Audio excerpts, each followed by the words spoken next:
Okay, how are you guys doing? Did you miss me? One Piece chapter 1025 is out, and per usual, we're going to talk about it and talk about some of the cool things that happened this chapter, because it was a really good chapter. Typically, we compare the chapters based on what's happened previously. I mean, unfortunately, we're on break next week, but we've had a string of chapters that's been incredible, so no complaints from me. Like, Oda deserves a break at this point. We had a beautiful color spread. We'll talk about all that on Sunday, but for right now, let's delve into this chapter, man, because it's back to Yamato and Kaido stuff, and that can become an issue. When I say an issue, I'm ready for it to be resolved. Not resolved, just fleshed out in a way where okay, I'm gonna just stop lying to y'all. I want a Kaido backstory. I want a backstory. I want to know what happened. Why is Kaido the way he is? Why is he treating Yamato like shit? There's two things going on here, right? Where I'm talking about Yamato and Kaido and what's their relationship.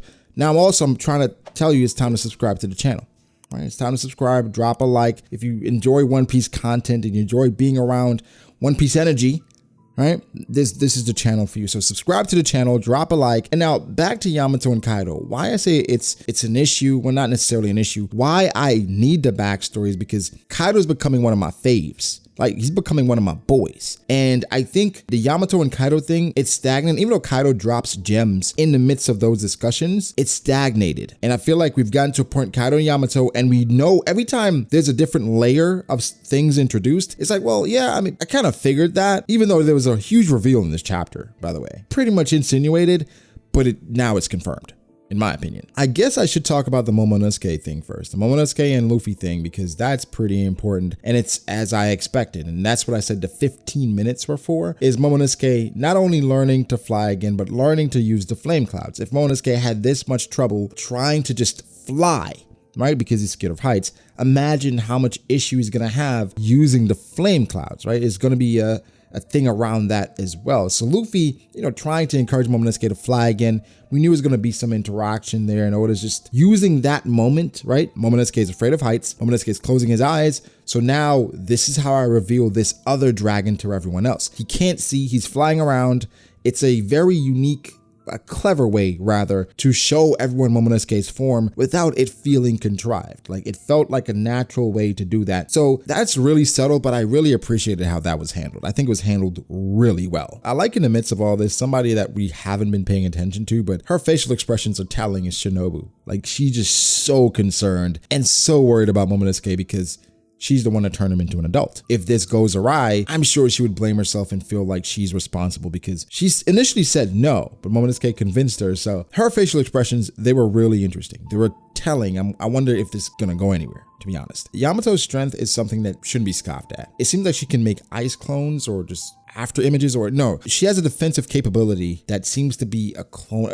Whatever it is really cool. Kagebushin no Jutsu. It is, I like it a lot because it's just showing the layers of her capabilities. And even though she's getting in so many hits on Kaido, he's just shrugging it all off. I'm really starting to believe Kaido is just the absolute strongest, man. Think about everybody he's faced this arc. Like, think about everybody he's gone against. The damage he's taken, the attacks he's taken from Law, Luffy, Killer, Zoro, Yamato, the Scabbards. He's taken damage after damage after damage, and it's just always like, oh, man, Yamato, the way you defy me. What the heck? He's not human.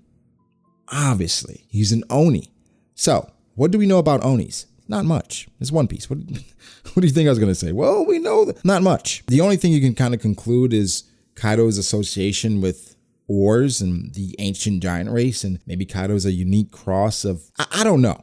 But the Onis, they're a thing, and Yamato, she's an Oni. Now, Yamato must be a cross between human and Oni because she has a human form. Like, she looks like she's a regular human, but Kaido kind of looks the same way, but he looks monstrous. So I'm interested in Kaido's, how he came about. Is Yamato considered a thing as well? Is she full Oni? Did Kaido lay with a human person to create a child for this specific purpose? But for Kaido, how he talks about humans is almost he's like people talk about fishmen, where he feels like he's above humans. And he said as much, relying on the friendship of humans, it's beneath Yamato. So again, this relationship, I think it's really intriguing, but I don't think it should be hung up on Yamato just being Oden, because I think there are deeper issues that should be tackled here with Kaido and Yamato that aren't being tackled because we just hung up on Yamato being Oden. Both of them are. Even though that's the source of the issue is Yamato being Oden, and that's the real reason why we are where we are. Deeper than that, how does Kaido feel? How does Yamato feel? How are we going to progress? Is there going to be a relationship in the future? All of those answers seem to be obvious, but those aren't the conversations these characters are necessarily having. But Oda is subtly fleshing out both characters, Yamato and Kaido, and putting them in situations for us to learn more, but not too much in a typical One Piece way, which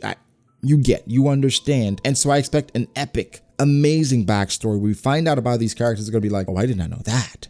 I didn't understand that at all. I mean, the only thing is huge, right? Because it's a whole entire species that we have to find out about. Again, it's probably going to tie back to the ancient giants and Oars and maybe the ancient kingdom, right? Maybe that's why Thriller Bark and Vegapunk and Punk Hazard, the numbers, why they're so prevalent in this arc, because we're going to go there. So I can't wait to find out things like that. Kaido does come off as someone that feels like he's better than everyone, but it always seemed to refer to strength, not necessarily race or being. Even in this chapter, Twin Dragons, where he felt like, okay, before in the past, he said there's not enough room for that many Conquerors users or conquering Haki users. Now in this chapter, he says, well, there's only room for one dragon. So Kaido views himself as one of one. He's a person that feels like, I'm different. I've come across Conquerors and they haven't been that special, even though they had Conquerors Haki. And for Yamato, he understands Yamato is strong, but he knows that she can't compete with him yet. He is trying to manipulate her though by basically saying things about her that are true but not really, talking about her history and saying that she's been desperately like crawling through attics and running around the island. She really believes that she's from Wano, but it seems like Kaido has done everything in his power to break her down, to make her feel less than, to somehow show her that she's alone and that the only person she can depend on is him, maybe to build their bond, but it comes across as just overprotective, maniacal,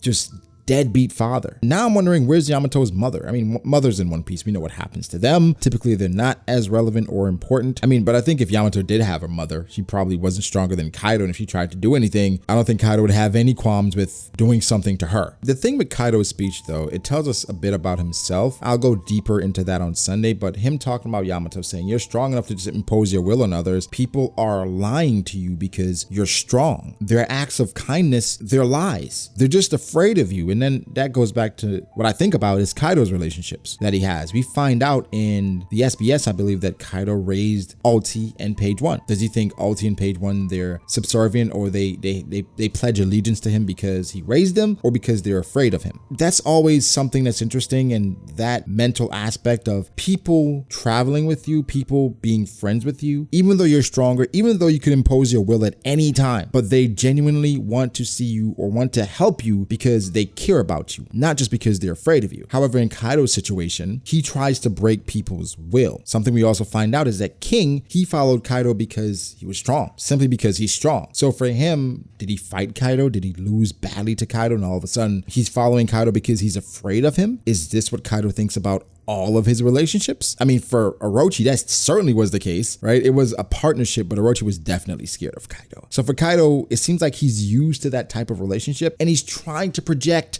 onto Yamato, saying, well, those people, they were just scared of you. But I don't think Yamato was stronger than all the samurai that were in the cave at that time. Ace, I mean, it seemed like they tied, and then they came to an agreement, and they came to be friends that quickly. It's very toxic, Kaido's mentality and Kaido's approach and Kaido's entire existence. But I'm genuinely curious in finding out more about what this means for the overarching theme of the story. The ancient giants, the Oni, how are they relevant to what's going to happen? And in the past, how did they come about? Is Kaido being an Oni the reason why he knows so much? Is Kaido being an Oni a driving point for some of his goals? These are questions that I need answered, which inevitably they will be answered. It's just, those are the pressing questions in my mind right now. Kaido's reaction to Momonosuke was a funny one, because it's just like, it was a lot more subtle than I thought. I was kind of rooting for the Enel face, you know. It's Kaido, rational arrogance. I am the person that is the strongest. I am a dragon. You can't compete with me. Of course, it's a surprise that you're just like me, but for Kaido, I wonder if he knew he was being experimented on. Did he willingly give up his DNA? Which is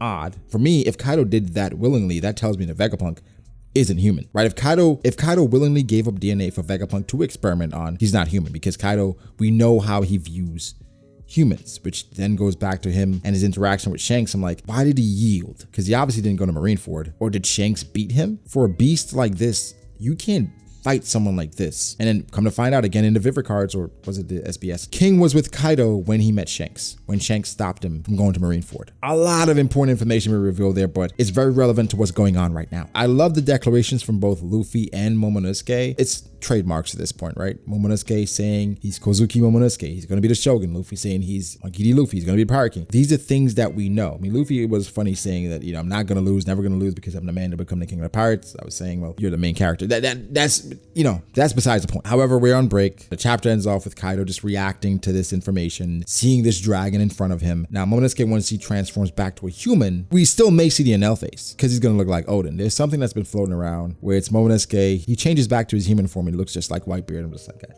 why are we doing this? And he's laughing like Whitebeard. I'm like, oh my God, why? It's hilarious though. It's hilarious. I'll put the link below if I can find it. But good stuff. Guys, give me your thoughts. How do you feel about this chapter? How do you feel about Yamato and Kaido's relationship? How do you feel about Yamato and, just the dialogue about her being Odin? Are you past that? Are you ready to go past it? Going to deeper things about the relationship with Kaido? Or are you just like, oh, you know what? I'm here for the ride. Oda's fleshing out Yamato. He's taking his time. How do you feel about that? And also, what's going to happen next? Again, we're on break, so we're definitely going to get a prediction video. I can't wait for the next chapter because things are definitely heating up, especially with Luffy being back on the roof now. He's back on Onigashima. Does Momonosuke try his hand against fighting Kaido in dragon form? I don't know, man. It's gonna be hype. Give me your thoughts. Make sure to like the video if you did. Subscribe to the channel for more content like this. Follow me on Twitter at BragoDAce. Follow me on Instagram at BragoD.ace. Thank you to my patrons. I appreciate you guys all so much. Guys, be sure to like and subscribe. And I'll catch you in the next one. Peace.